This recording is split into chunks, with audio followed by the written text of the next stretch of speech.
வணக்கம் ஐயா. சிறிது இடைவேளைக்கு அப்புறம் நம்ம மீண்டும் தொடருவோம்.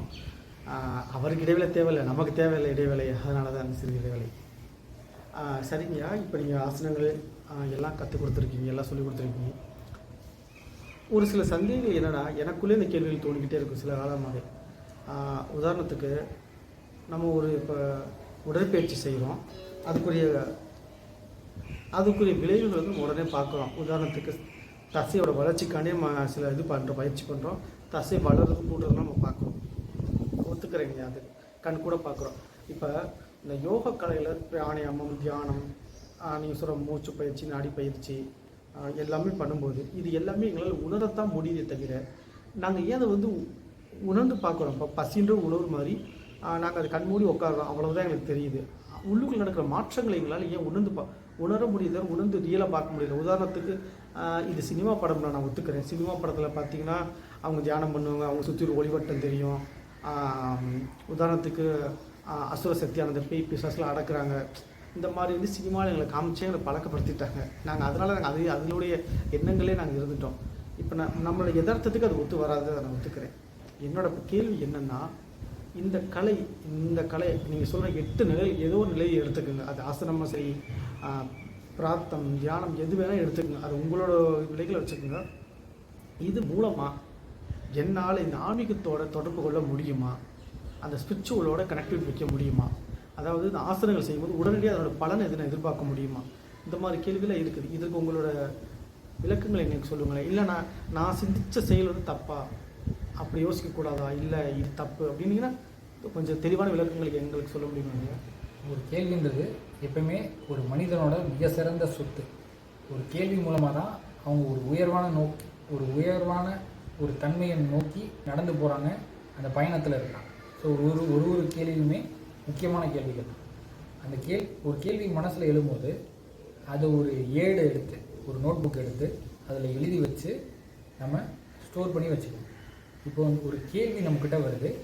இந்த கேள்வியோட நோக்கம்னா, ஒரு ஜிம்முக்கு போகும்போதோ இல்லை ஒரு தீவிரமான உடற்பயிற்சி செய்யும்போதோ நமக்கு மசில்ஸ் வந்து இம்ப்ரூவ் ஆகுது, நமக்கு வெளி தோற்றத்தில் அது நமக்கு நல்லா தெரியும்.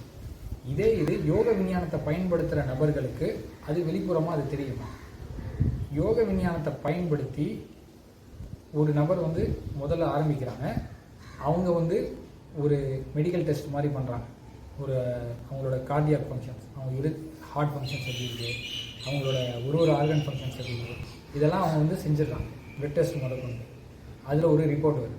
அவங்க ஒரு 3 மாதத்துலேருந்து 7 மாதம் வரைக்கும் ஒரு பயிற்சி நிலையிலே யோக விஞ்ஞானத்தில் இருக்கிற பயிற்சி நிலைகளை அவங்க எடுத்து பயிற்சி பண்ணிவிட்டு அதுக்கப்புறம் ஒரு மெடிக்கல் டெஸ்ட் எடுக்கும் போது பார்த்திங்கன்னா, ஃபஸ்ட்டு எடுத்த மெடிக்கல் டெஸ்ட்டுக்கும் அதுக்கப்புறம் எடுக்கிற மெடிக்கல் டெஸ்ட்டுக்கும் மிகப்பெரிய வித்தியாசத்தை மெடிக்கல் சயின்ஸே உங்களுக்கு காட்டும். ஏன் அப்படின்னா, யோக விஞ்ஞானத்தை பயன்படுத்தும் போது உங்களோட நியூரான் ஜெனரேஷன், அதாவது உங்கள் நரம்பு மண்டலம் சம்மந்தப்பட்ட செல்கள் நியூரான், அதோட ஜெனரேஷன்ஸ் வந்து அதோட உற்பத்தி அளவு வந்து ரொம்ப அதிகரிக்கும். எந்த அளவுக்கு அதிகரிக்கும்னா 241% அதை அதிகரிக்கும்னு சொல்லி யூனிவர்சிட்டி ஆஃப் கலிஃபோர்னியா ரிப்போர்ட் கொடுத்துருக்காங்க. அதே சமயத்தில் எதெல்லாம் வந்து உங்களோட உடல் தன்மையில் பின்னடைவாக இருக்கோ அதெல்லாம் வந்து உங்களுக்கு ஒரு மேம்பாட்டு தன்மைக்கு அது வந்துடும். ஒரு 2-3 நாள் யோக விஞ்ஞானத்தை பயன்படுத்தினோட முகமே மாறிடுது, வெறும் 2-3 நாள்லேயே. ஸோ அந்த அளவுக்கு மாற்றம் வந்து உள்ளே வருது. புரியுதுங்கய்யா. ஸோ உங்களோட கேள்வி கேட்குற ஒரு தன்மை வந்து ரொம்ப முக்கியம். ஏன்னா கேள்வி கேட்டால் தான் நம்ம அந்த தன்மையை நோக்கி நம்ம நகர முடியும். புரியுதுங்க. என்னோட நன்றி. அடுத்த ஒரு கேள்வியா, இப்போ இந்த கலைக்கும் நீங்கள் சொல்கிற இந்த யோகா கலைக்கும் நான் எதார்த்த அந்த உலகத்துக்கே வரேன். இந்த கலைக்கும் புதுசாக செய்ய போகிறோம், உங்களுக்கு தெரியும் இந்த கலை செய்ய போகிறோம், இந்த ஒரு நாளைக்கு நம்ம காலையில் எழுந்திரிக்கிறோம், ஆசனங்களை செய்யணும், இந்த இதெல்லாம் செய்யணும் அப்படின்ற மாதிரி உங்களோட தெளிவான விளக்கங்கள் வந்து கொடுத்துருக்கீங்க ஆல்ரெடி. இதிலிருந்து என்னோடய கேள்விகள் என்னென்னா, ஒரு வியாதி இல்லை ஒரு நோய் இல்லை ஒரு குறைபாடில் பாதிக்கப்பட்ட ஒருவர் வந்து உங்கள்கிட்ட வர்றாருன்னா அவருக்கான ட்ரீட்மெண்ட், அதாவது மருத்துவ யோகாவை நீங்கள் கற்றுக் கொடுப்பீங்க. மற்றவங்க செய்கிறது சாதாரண நீங்கள் ஆசனங்கள் செய்யும், இவருக்கு மட்டும் நீங்கள் தனிப்பட்ட, உதாரணத்துக்கு டயாபெட்டிக் வராங்கன்னா அவங்களுக்கு நீங்கள் சொல்லித்தர மண்டுகாசனமும் சரி, பச்சிமோதாசனமும் சரி, இல்லை வேறு சில ஆசனங்கள் இருக்குது சர்க்கரை வியாதியை குறைக்கிறதுக்கு, பிளட் ப்ரெஷர் குறைக்கிறது மாதிரி. அப்போ குறிப்பிட்ட அந்த ஒரு ஆசனங்களை மட்டும்தான் அவருக்கு கற்றுக் கொடுப்பீங்களா, இல்லை பொதுவானமா அவரோட வாழ்வில் மாற்றங்களையே மாற்றுறதுக்குரிய ஆசனங்களை கற்றுக் கொடுப்பீங்களா? ஸோ ஒருத்தங்க வந்து அவங்க உடம்புல வந்து பிணி காரணமாக வராங்க. பிணி என்றால் அவங்க உடம்புல வந்து ஒரு குறைபாடு ஏற்பட்டிருக்கு, அது மூலமாக சர்க்கரை வியாதி, இரத்த அழுத்தம், எலும்பு சார்ந்த பிரச்சனைகள், உடல் சார்ந்த பிரச்சனைகள் இதெல்லாம் வந்துருக்கு. அவங்க ஒருத்தங்க வரும்போது ஒரு யோகா சிகிச்சையாளர் என்ன கேட்கணும்னா, அவங்க ஆல்ரெடி ஒரு மருத்துவரை வந்து ஆலோசனை பண்ணிட்டாங்களா அப்படின்ற ஒரு கேள்வியை அவங்க கேட்கணும். ஏன்னா ஒரு மெடிக்கல் டயக்னோசிஸ் இருந்தால் மட்டும்தான் என்ன பிரச்சனைன்றதை துல்லியமாக நம்ம கண்டுபிடிக்க முடியும். இதுக்கு யோக விஞ்ஞானம் வந்து யோக சிகிச்சை முறை அப்படின்னு ஒரு தனி டிபார்ட்மெண்ட்டே வச்சுருக்கு. அவங்களுக்கு வந்து ஆசனங்கள் இருக்குது, அவங்களுக்கு வந்து முத்திரைகள் இருக்குது, அவங்களுக்கு உணவு பழக்க வழக்கங்கள், செயல்பாட்டு முறைகள் கிட்டத்தட்ட நிறையா இருக்குது. ஒரு விஷயத்தையும் அவங்க பண்ணும்போது ஒரு வாழ்வியல் ரீதியாக வந்த பிரச்சனை கார்னிக், அது வந்து இந்த வாழ்வியல் மாற்றத்தை கொண்டு வரும்போது யோக விஞ்ஞானத்தினோட அடிப்படையில் அதை கொண்டு வரும்போது இயல்பாகவே அவங்க குணமடைகிறதுக்கான வாய்ப்புகள் 100% இருக்கு. நன்றி ஐயா. இப்போ இதுலேருந்து ஒரு சின்ன கேள்வி. உங்கள்கிட்ட ஒருத்தர் வந்து அவர் வியாதி சரி பண்ணுறாருன்னா, இது நீங்கள் கற்றுக் கொடுக்கறதுனால அவருக்கு வந்த ஒரு பரிசா, இல்லை அவருக்கு கடவுளோட அனுகிரகம் இருக்கிறதுனால அவர் உங்ககிட்ட வந்து சேர்ந்தாரா, இல்லை அவர் வியாதி சரியாகணும் இவர்கிட்ட வந்தால் சரியாகணுன்ற ஒரு அவருக்கு எதுக்குன்னே எழுதப்பட்ட விதியா, இதை நாங்கள் எதை சொல்லி எடுத்துக்கலாம்? அந்த 3 பக்கத்தில் ஒரு மனிதர் ஒரு மனிதர் வந்து அவங்க வந்து வியாதியை சரி பண்ணணும்னு நினைக்கும்போது அவங்க ஒரு ஒழுக்குமுறையை கடைபிடிச்சாங்கன்னா அந்த ஒழுக்குமுறை தான் அவங்கள காப்பாற்றுது. புரியுதுங்களா? நம்ம வந்து ஒரு வழிகாட்டுதலாக தான் நம்ம செயல்படுறோம். கடவுள் அனுகிரகம் இருந்தாலும் சரி, கடவுள் அனுகிரகம் இல்லானாட்டையும் சரி, சுற்றி இருக்கிற சூழ்நிலை இருந்தாலும் சரி, ஒரு மனிதன் வந்து உறுதித்தன்மைக்கு வந்துட்டாங்கன்னா எனக்கு இது சரியாக போகிறதுக்கு என்ன செயல் செய்யணுமோ, என்ன முறைகளை நான் கையாளணுமோ எல்லாத்துக்குமே நான் முயற்சி பண்ணுவேன்னு முடிவு பண்ணி அந்த முயற்சியை செயல்பாடு கொண்டு வரும்போது அந்த ஒழுக்கமுறையே அவங்கள வந்து ஒரு உடல் நலத்தின் மேம்படுறதுக்கு அது பயன்படும். புரியுதுங்க, விஷயங்கள் புரியுது, நீங்கள் சொல்கிற விஷயங்கள் புரிய ஆரம்பிச்சிருச்சுங்க.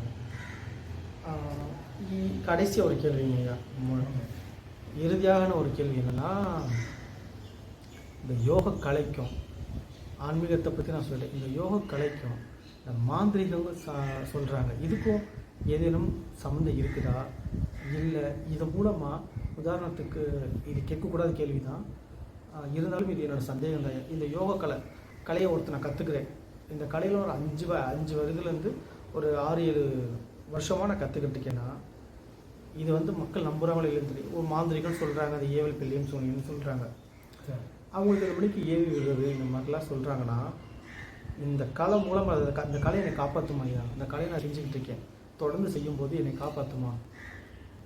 இதற்கு வந்து அகஸ்திய முனிவர் சித்தர் வந்து என்ன சொல்லியிருக்காங்கன்னா, நீங்கள் யோக விஞ்ஞானத்தை நன்றாக பயிற்சி பண்ணும்போது ஒரு 12 வருஷம் அந்த மாதிரி ஒரு குருகுலத்துக்கு தங்கி நீங்கள் பயிற்சி பண்ணுறீங்க, இல்லை நீங்கள் ஒரு குடும்பஸ்தனாக இருந்து நீங்கள் வீட்டில் இருந்து பயிற்சி பண்ணுறீங்க, அந்த தன்மைக்கு நீங்கள் உயரும் போது எந்தவித இயற்கை சக்தியும் உங்களை தடுத்து நிறுத்த முடியாது. ஏன்னா அதுக்கு வந்து 100 வழிகள் இருக்குது. அந்த 100 வழிகளையுமே யோக விஞ்ஞானம் உங்களுக்கு கற்றுக் கொடுக்குது. 100 வழிகளுமே உங்களுக்குள்ளே இருக்க சக்திகள் தான், எதுவுமே வெளியிலேருந்து வருது. ஸோ மாந்திரிகம் மட்டும் இல்லை, எந்த சக்தியுமே உள்ள அண்ட முடியும். புரியுது. நான் ஒரு பழமொழி, மாந்திரிகம்ன்றது ஒரு விஞ்ஞானம். ஒரு கோயிலை நீங்கள் உருவாக்குறீங்க, ஒரு ஸ்தலத்தை நீங்கள் உருவாக்குறீங்க, மற்றவங்க நல்லதுக்காக உழைக்கிறீங்க, அதுக்கான ஒரு விஞ்ஞானமாக தான் மாந்திரிகம் பயன்படுத்தணும். பட் அன்ஃபார்ச்சுனேட்டாக ஒரு துரதிர்ஷ்ட விதமாக ஒரு சில பேர் வந்து தவறுகளில் அந்த விஞ்ஞானத்தையே குறை சொல்கிற அளவுக்கு கொண்டு போயிருக்கோம். இதுக்கு சட்டங்களும் எதிராக இருக்குது. யாராவது ஒருத்தவங்க வந்து இன்னொருத்தவங்களை மாந்திரிகத்துக்கு செயல்பட்டாங்கன்னா அதுக்கு தனி ஆக்ட் இருக்குது, அவங்க சட்ட ரீதியாக மாட்டிப்பாங்க. புரியுதுங்க.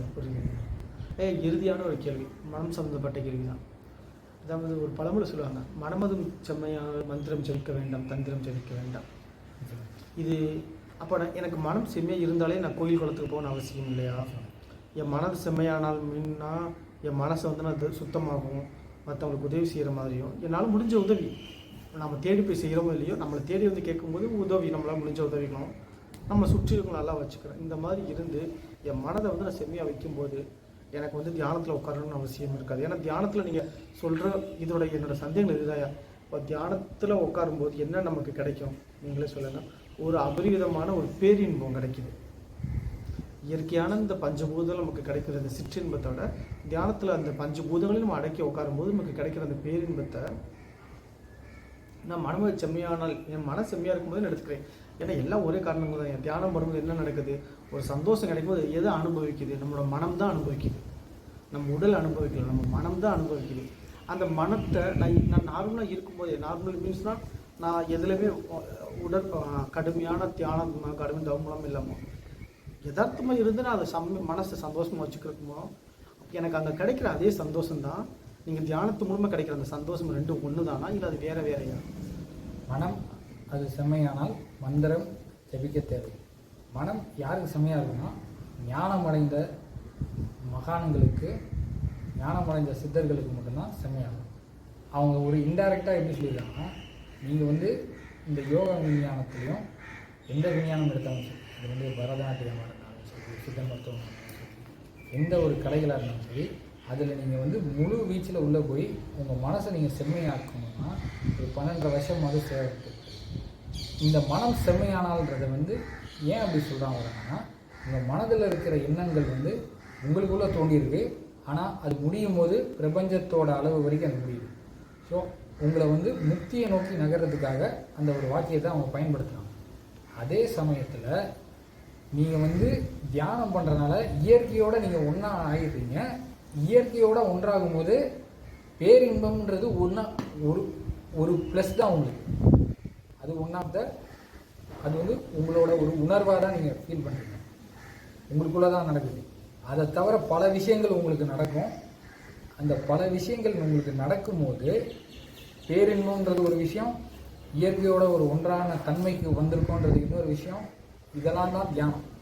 தியானம்னா இயற்கையோட நம்ம ஒன்றா இருக்கோம்னு அர்த்தம். சமாதினா அதோட முழு தன்மைக்கு நம்ம வந்துட்டோம். ஸோ இந்த தன்மைக்கு நீங்கள் உள்ளே வரும்போது நீங்கள் ஞானத்தை நோக்கி அடைஞ்சிட்டிங்கன்னு அர்த்தம். அதுதான் எண்ட் பாயிண்ட். அந்த எண்ட் பாயிண்ட்டுக்கு நீங்கள் வரீங்க. அதை தான் அவங்க வந்து உதாரணத்துக்கு மனம் அது செம்மையானால் மந்திரம் அது ஜபிக்க தேவை. நீங்கள் ஒரு நாள் பயிற்சி பண்ணுறீங்க, கொஞ்சம் கொஞ்சமாக மனசு செம்மையாகுது. ஒரு டைமில் வந்து முழுசாக செம்மையாகும் போதே நீங்கள் ஞானம் அடைஞ்சிட்டீங்கன்னு அர்த்தம். புரியுதுங்க. ஸோ அந்த ஞானம் அடைஞ்ச நிலையிலேருந்து நீங்கள் எதை செய்தாலும் அது ஒரு உணர்ந்த நிலையிலேருந்து தான் நீங்கள் செய்வீங்க. புரியுதுங்க. நன்றி ஐயா. உங்களுடைய அனைத்து நேயர்கள் நினைத்ததை நான் கேட்டிருக்க நேயர்கள் வழியாக. சரிங்க ஐயா, ரொம்ப நன்றி. உங்களோட கால அவகாசம், உங்கள் காலன்றது ரொம்ப பொன்னானது. அதை வந்து இந்த யோக விஞ்ஞானத்துக்கு பயன்படுத்துறதுக்காக நீங்கள் அலர்ட் பண்ணியிருக்கீங்க. உங்களுக்கு பணிகள் இருந்தாலும் நீங்கள் வந்து யோக விஞ்ஞானத்தை வந்து உங்கள் வாழ்க்கையில் சேர்த்துருக்கீங்க. ஒரு அன்பர்களும் இதை வந்து அவங்க வாழ்க்கையில் சேர்த்து அவங்க வாழ்க்கையும் அவங்க தொழிலும் அவங்க குடும்பமும் செம்மைப்பட நம்ம வாழ்த்துறோம், நம்ம வணங்குறோம். நன்றி. அடுத்த சந்திப்போம், அடுத்த சேனலில் சந்திப்போம். நிச்சயம். அடுத்த சில கேள்விகள் இருக்குது.